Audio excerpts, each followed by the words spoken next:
Merci beaucoup. Bonjour à toutes et à tous. Donc aujourd'hui, on parle du cadre Imperva et surtout Nice 2. Nice 2 qui est une évolution d'un point de vue réglementaire et qui est l'évolution de la norme Nice 1, introduite en 2016 et qui est connue plus sur le nom de SRI, Sécurité des réseaux informatiques, et qui devra être traduite en langue française plutôt, je pense que c'est sous le nom de SRI 2. Donc, Nice apporte pas mal de contraintes parce que l'Union européenne a jugé que Nice 1 n'était pas très contraignante par rapport à tout ce qui est cybersécurité, d'où la nécessité d'introduire ou d'améliorer cette norme-là. Et c'est ce qu'on va voir tout à l'heure. Donc déjà, lorsqu'on parle d'évolution au niveau de la réglementation, aujourd'hui, il y a beaucoup de normes qui apparaissent. Donc, d'un point de vue, tout ce qui est gestion de la donnée, des risques, la partie réglementaire par rapport à l'industrie. Donc, on a des normes type RGPD, ISO, NIS et autres. Et les clients sont obligés d'être conformes par rapport à ces réglementations-là et d'avoir des rapports quasiment en temps réel pour dire est-ce qu'on est bon ou on n'est pas bon. Et donc, à un certain moment, il faut suivre tout ça, d'où la complexité de suivre et de pouvoir dire est-ce qu'on est conforme ou pas. Donc, juste pour vous résumer Nice 2 en quelques mots et ses évolutions par rapport à Nice 1. Donc concrètement, Nice 2 révise la directive européenne qui était, comme l'a nommé Mehdi, SRI en France, quand elle a été transcrite en loi, qui date de 2016. Et donc au vu des évolutions des cybermenaces, du fait de l'exploitation massive de ce qu'on appelle les chaînes d'approvisionnement, c'est-à-dire on attaque notamment aujourd'hui les grandes entreprises via leurs fournisseurs ou leurs prestataires, et via leur écosystème, l'Union européenne a vu la nécessité de mettre en place une nouvelle réglementation dans ce cadre-là pour justement avoir une meilleure gestion des risques cyber.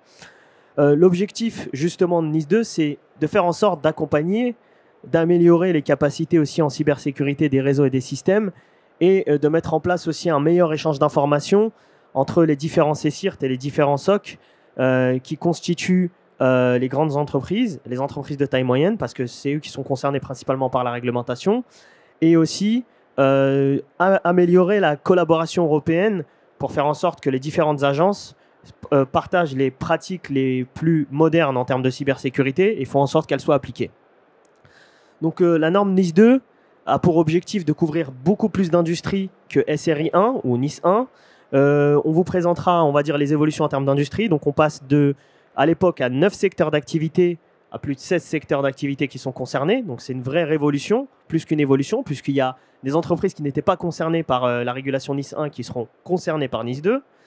Et enfin, justement, l'objectif NIS 2, c'est que toute cette directive-là, donc les principes qui sont dans les articles, seront transcrits dans des lois nationales et la responsabilité sera confiée à l'Agence nationale généralement de cybersécurité. Donc en France, ça sera l'ANSSI, en Allemagne, ça sera la BSI, en Espagne, c'est ce qu'on appelle l'INCIBE. Et donc en l'occurrence, ce qui va se produire, c'est qu'on va donner beaucoup plus de pouvoir à ces agences-là pour justement faire en sorte que la posture de cybersécurité des grandes entreprises s'améliore. Juste pour vous faire un récapitulatif de NIS 2 par rapport à NIS 1 en 4 points. Le premier, c'est le champ d'application élargi. Donc beaucoup plus de secteurs d'activité. Il y a aussi une distinction qui va être secteur essentiel et secteur critique. Auparavant, avec NIS 1, on avait ce qu'on appelait les OIV et les OSE en France, en l'occurrence. Donc, vous allez avoir aussi des exigences de sécurité qui sont beaucoup plus strictes par rapport à NIS 1. NIS 1 avait un rôle plutôt d'accompagnement. Les agences nationales de cybersécurité avaient pour rôle d'accompagner les entreprises qui étaient concernées par cette réglementation-là. Aujourd'hui, il va y avoir une notion aussi d'exigence à respecter.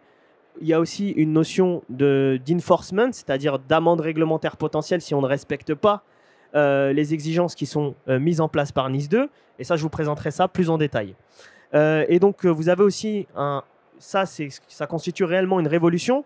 NIS 1, il y avait juste ce qu'on appelait une obligation de moyens et pas forcément une obligation systématique de déclarer des incidents. Ici, l'obligation de déclaration d'incidents cyber, elle va être systématique et elle va être timée, c'est-à-dire qu'il va y avoir des temps précis sur lesquels il va falloir communiquer sur les incidents cyber si vous êtes éligible NIS 2. Et ça, c'est dans l'article 23 que je vous décrirai plus en détail. Et enfin, vous avez, comme je l'ai indiqué auparavant, des sanctions qui seront mis en place et qui seront obligatoirement transcrites dans les lois. Donc ces sanctions-là, je vais vous les décrire, et c'est des sanctions qui seront en supplément et pas forcément en remplacement de sanctions existantes, notamment dans le cadre du RGPD, si vous avez un incident cyber qui touche les données. Donc je laisse Mehdi vous décrire les différents secteurs d'activité dans ce cadre-là, qui seront concernés par NIS2. En effet, donc NIS2 a fait une révolution par rapport au secteur d'activité. Donc effectivement, on passe de 9 à 18 secteurs, mais surtout avec 2 catégories à la place d'une seule. Donc avant, il n'y avait qu'une seule catégorie. Aujourd'hui, on parle de catégories essentielles et on parle de catégories importantes. Donc au niveau des essentiels, donc on retrouve surtout les entreprises de taille, on va dire, intermédiaire et grandes entreprises. Et la partie, le secteur important, c'est plutôt les moyennes entreprises.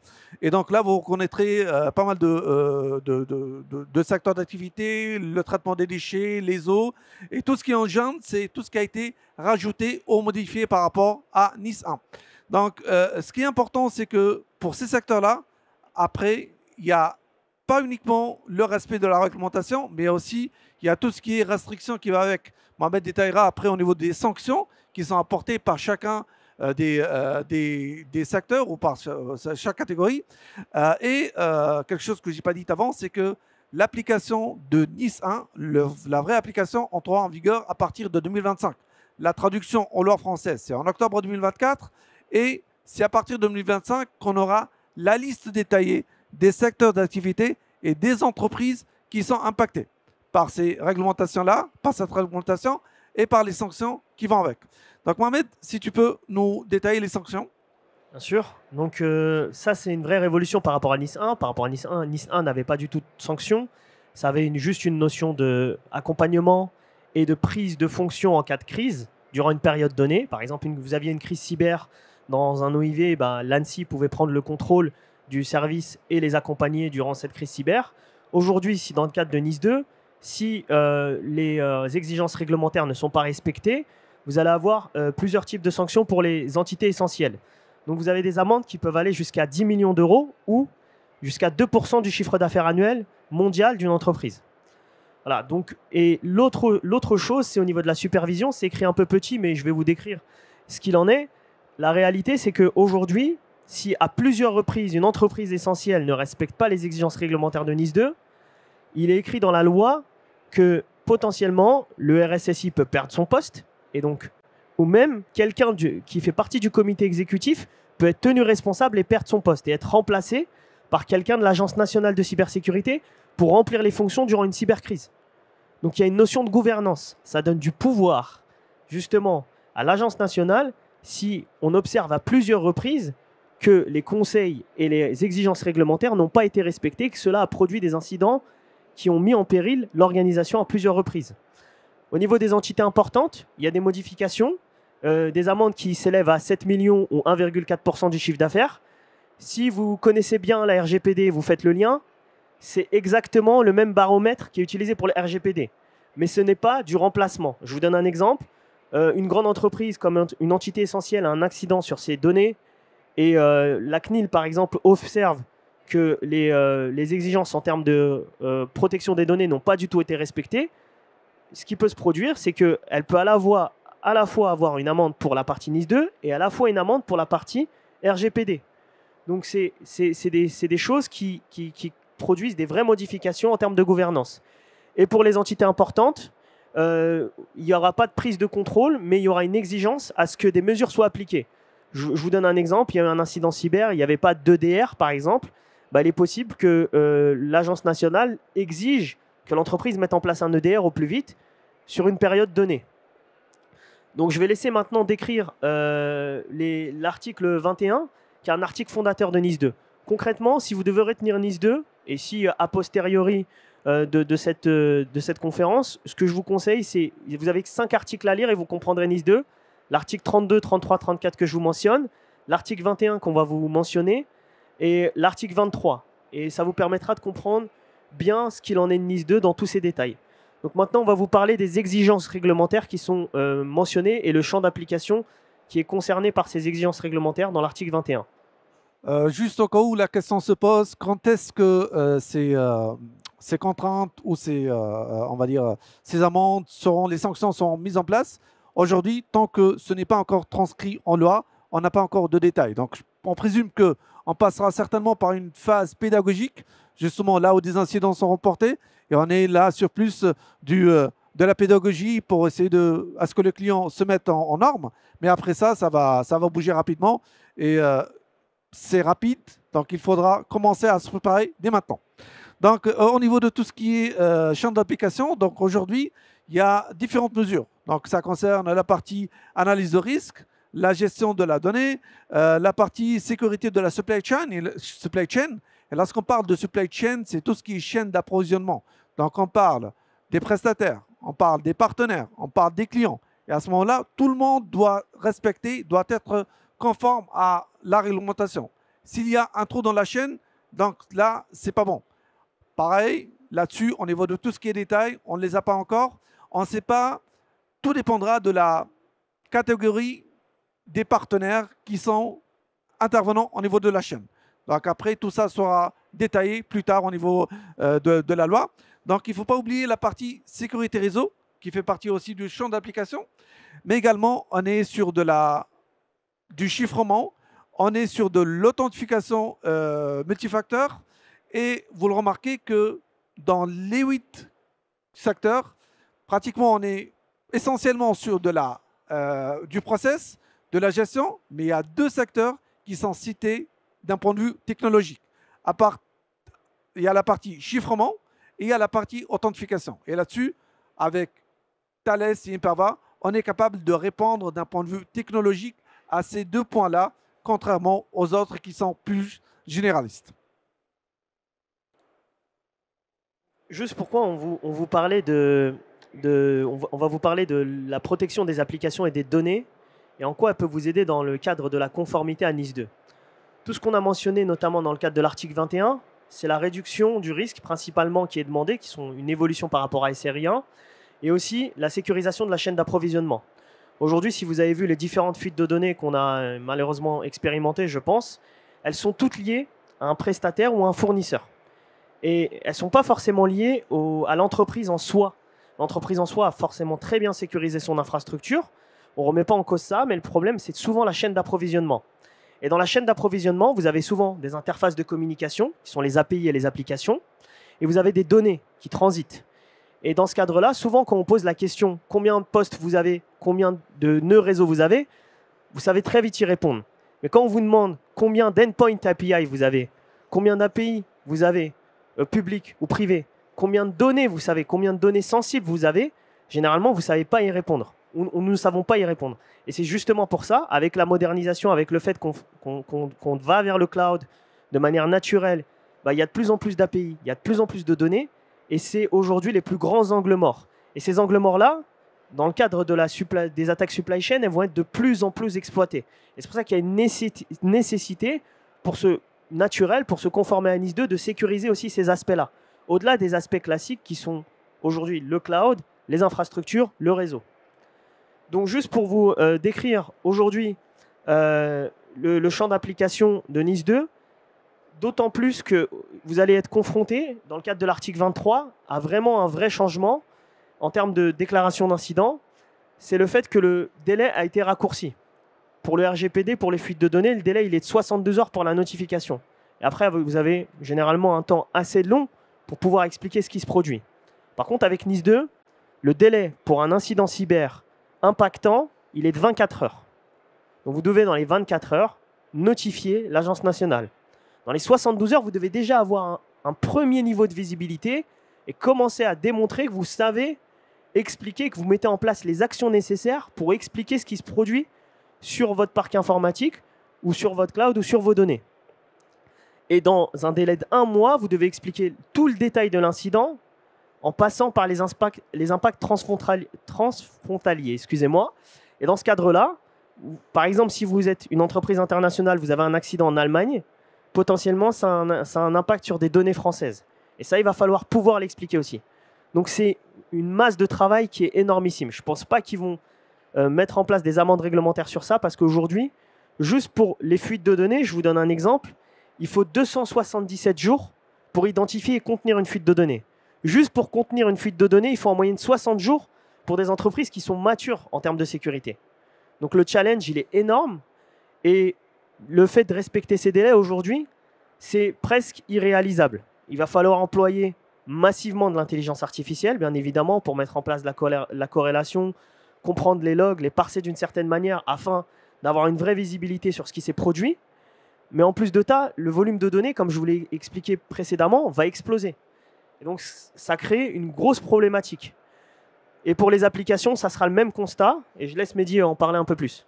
Donc, je rappelle qu'aujourd'hui, les plus angles morts sont la partie API Data. Et si dans la salle, vous êtes capable de me répondre combien d'API vous avez chez vous, ou plutôt, où sont les données? Est-ce que vous savez quel type de données? Est-ce que ce sont des données sensibles? Qui les utilisent? Ceux qui sont capables, j'aimerais bien qu'ils lèvent la main. On va dire 1%, ça vous va? Je pense. Donc là, c'est important. Et aujourd'hui, lorsqu'on voit ces statistiques-là, c'est des statistiques qui parlent. Parce que finalement, aujourd'hui, on parle de 47% du trafic Internet qui est automatisé. Donc on parle également dans ce trafic-là de pas mal de trafic bot. Le trafic bot, c'est tout ce qui est robot. Aujourd'hui, lorsque vous vous connectez sur un site, la première chose que vous avez, c'est il faut s'assurer que vous n'êtes pas un robot. Donc il y a la partie CAPTCHA, entre les images à choisir, entre le cas de rentrée, entre l'attente, ainsi de suite. Et également, au niveau de tout ce qui est trafic, aujourd'hui, on parle de plus de 80% du trafic qui est en HTTPS. Il y a de plus de 83% du trafic qui est basé sur les API. Et pourquoi les API? Les API, parce que ça assure une certaine flexibilité, ça permet de rendre le traitement beaucoup plus fluide. Donc on n'a plus besoin d'interface, on a besoin juste de runtime, ou plutôt de code qu'on va tester ou qu'on va dialoguer avec, justement pour récupérer des informations. Et ce code-là, ou ces API-là, elles sont mal utilisées, ou plutôt, elles sont mal exploitées par les bots, justement pour pouvoir détourner l'aspect normal d'une application. Et là, on parle de ce qu'on appelle le Business Logic Attack. C'est quoi un Business Logic Attack? C'est tout simplement détourner le fonctionnement normal d'une application pour pouvoir exploiter des failles ou tout simplement pouvoir récupérer des informations type confidentielles ou tout simplement pour pouvoir récupérer des places des tickets, les vendre sur le marché parallèle. Et là, on peut avoir des pertes d'un point de vue financier, mais également, il y a l'aspect perte de l'image de marque. Et tous ces chiffres-là vous montrent qu'à un certain moment, ça devient quelque chose de très complexe à suivre. Et la visibilité, si on ne sait pas ce qu'on a, on aura du mal à protéger. Donc, le point essentiel, c'est visibilité, découverte, et après viendra l'aspect traitement. Donc, comment est-ce qu'Hyperva aujourd'hui peut répondre par rapport à cet aspect réglementaire NIS 2?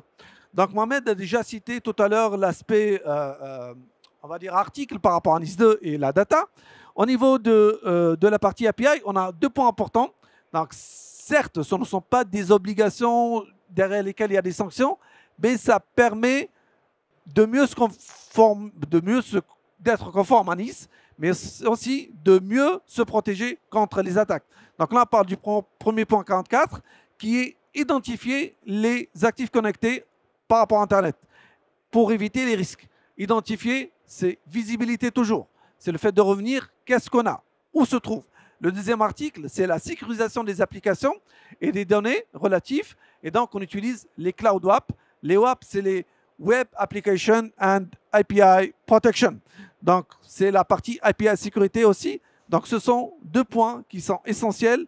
Et c'est là, je reviens, pas de visibilité, pas de protection nécessairement. Au niveau de la donnée. En ce qui concerne la sécurité des données, vous avez plusieurs recommandations qui sont incluses dans NIS 2. Comme l'a indiqué Mehdi, ce qu'on vous a décrit précédemment, c'est les articles, donc c'est les obligations réglementaires. Ces obligations, elles sont liées à des recommandations qui sont incluses dans le texte. Elles seront peut-être réutilisées ou pas par les agences de cybersécurité, mais en tout cas, elles permettront de mettre en place la matrice de conformité et les analyses d'écart, qui ne sont pas encore présentes, puisque les lois n'ont pas été transcrites. Donc le point 51 et l'article 21, comme je vous l'ai indiqué, parlent de la sécurité des données et du chiffrement. Donc il y a un vrai push de la part de l'Union européenne sur le fait de chiffrer les données, que ça soit en transit, que ça soit at rest, que ça soit in motion, c'est-à-dire en mouvement. En fait, ensuite, vous avez le point 88 qui est sécuriser l'accès aux données, et une nouvelle fois, on revient à la chaîne logistique. Donc il y a aussi l'aspect applicatif qui rentre dedans, hein, forcément, puisque c'est elles qui font transiter les données avec les API. Vous avez aussi le point 98, donc la tokenisation, le tagging et la découverte des données. Juste la tokenisation, en fait, c'est un modèle de chiffrement qui permet en fait de conserver le format de la donnée. C'est-à-dire qu'on va chiffrer, on va mettre une clé de chiffrement, mais par exemple, je m'appelle Mohamed, on va changer mon prénom et mon véritable prénom sera lié à une clé pour pouvoir le redécouvrir. Donc, il faudra une clé pour pouvoir savoir que je m'appelle Mohamed, par exemple. Vous avez le tagging, qui est en fait le fait de pouvoir mettre en place des tags sur la donnée, de sorte à ce qu'on sache si une donnée est sensible, si elle est confidentielle, si elle doit être RGPD, etc. Et la découverte des données, c'est savoir si vous avez des données potentiellement sensibles dans des environnements que vous ne connaissiez pas. Et enfin, vous avez le point 125 qui met un là sur le fait de sécuriser les risques sur vos bases de données et donc le fait de mettre en place des audits de vulnérabilité. Souvent, j'entends souvent parler de fichiers, de données sensibles dans les fichiers. Toutes les fuites de données dont on a entendu parler, ce sont des bases de données. C'est pour ça que vous avez 20 millions de personnes, 30 millions de personnes, 10 millions de personnes. Parce que peut-être les accès aux bases de données sont plus compliqués, nécessitent plus de privilèges, mais à la fin, quand on arrive à y accéder, on a accès à des millions d'enregistrements et en plus de manière classée. Donc c'est très facile ensuite pour les hackers de pouvoir les revendre et de pouvoir mettre en place des politiques et des campagnes de phishing. Et enfin, vous avez l'article 35, alinéa 1, qui est le besoin d'informer au plus vite d'une fuite de données sans retard injustifié. Donc après, on ne sait pas aujourd'hui ce que c'est un retard injustifié ou un retard justifié, mais ça sera qualifié justement dans la transcription de la loi, je l'espère, en octobre 2024. Donc je laisse Mehdi parler de ce point-là. Donc ça, c'est l'article 21. Comment nous, on peut correspondre? Donc là, je vous conseille de prendre ce slide en photo, tellement il y a d'informations. Et sachez-le que nous, on est capable de répondre à chacun des points de l'article 21. Donc essentiellement, c'est sur la partie surveillance et découverte. Donc là, vous voyez sur la partie sécurité de la chaîne d'approvisionnement, parce que pareil, là-dessus, il faut savoir qui fait quoi entre les partenaires, les applications, les process. Et on est plus sur la partie API et data, mais aussi au niveau de l'article sécurité des réseaux. Pareil, c'est comment est-ce qu'on peut sécuriser et s'assurer. Je reposerai une autre question, mais plus simple que la première. C'est que je parlais tout à l'heure de l'aspect évolution des règles, de la réglementation. Aujourd'hui, est-ce que vous êtes capable de dire à un instant T, est-ce que vous êtes conforme PCI DSS, RGPD ou autre? Oui, c'est ça?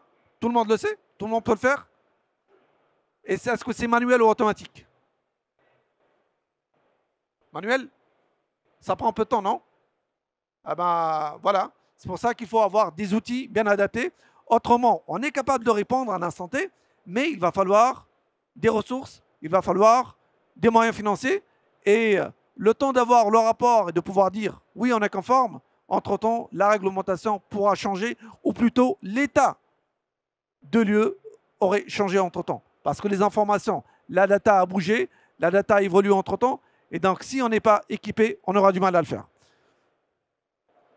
On va prendre deux use cases, un sur la partie data, un sur la partie API, pour vous montrer comment nous, on traite les choses, justement pour pouvoir répondre à ces besoins-là.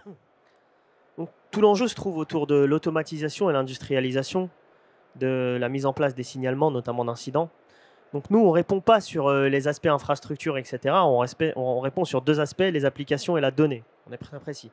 Je vais vous donner l'exemple dans le cadre d'une potentielle fuite de données qu'on peut observer. Donc il faudrait signaler dans les 24 heures.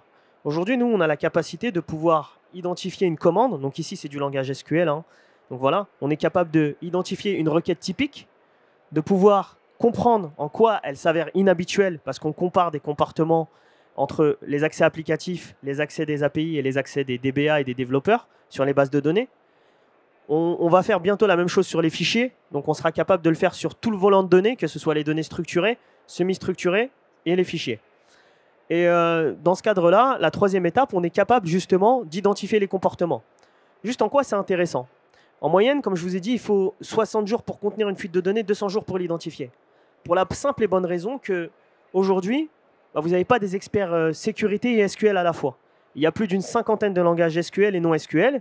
Et le challenge pour vous, sur des bases de données notamment, c'est de comprendre si un select, qui est une commande SQL basique, est normal ou anormal. Et pour ça, il faut beaucoup d'intelligence artificielle, beaucoup de machine learning, mais il faut surtout de la connaissance des langages. Et dans ce cadre-là, un SOC, même s'il a l'information, même s'il a le log, il ne sera pas en capacité de le traiter. Et nous, c'est comme ça qu'on agit, comme une sorte de pré-processing qui vous permettra d'agir beaucoup plus vite et de permettre de notifier l'incident et aussi d'être en capacité de le traiter dans les délais qui sont prescrits par NIS2. Donc, je laisse Mehdi aborder le point sur la partie API. Je vous laisse photographier si vous voulez photographier. Et après, je laisse Mehdi aborder le point sur la partie application.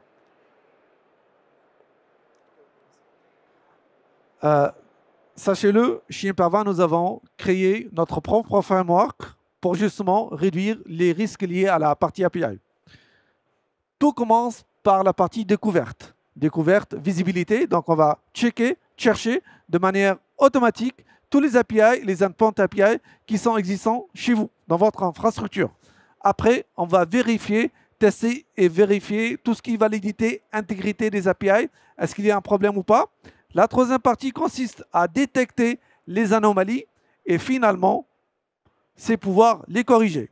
Bon, pourquoi on a la capacité de corriger et de proposer des corrections? Parce qu'on peut s'interfacer avec des outils autres, mais comme chez Imperva, nous avons notre propre solution WAF et la sécurité des API, c'est une feature de WAF. Donc la partie, on a une seule interface qui permet à la fois de répondre sur l'aspect orchestration, l'aspect blocage, tout en le couplant avec l'aspect analyse. Donc ça, c'est le côté facilité de la chose, ce qui est important aujourd'hui dans un environnement qui demande de l'agilité, de la rapidité à pouvoir répondre à un besoin.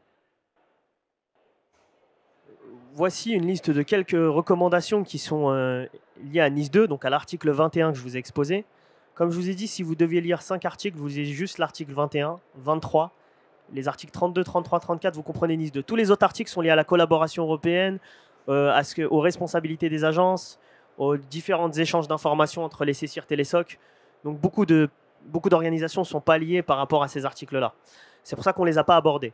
Mais juste voici ces recommandations. Et dans 8 de ces recommandations, nous pouvons aider à y répondre à 5. L'identification du risque, le fait de mettre en place du zero trust, parce que si on identifie les API, on sera capable de pouvoir justement mettre en place les règles de moindre privilège pour éviter que ces API soient exploités dans le cadre de fuite de données. Et on peut aussi permettre de mettre en place des mesures liées à l'accès privilégié. Si on vous permet de comprendre mieux ce qui se passe en termes d'accès applicatif et d'accès à vos bases de données, forcément, vous pourrez mieux gérer l'authentification et savoir qui est en droit ou non d'accéder à vos données.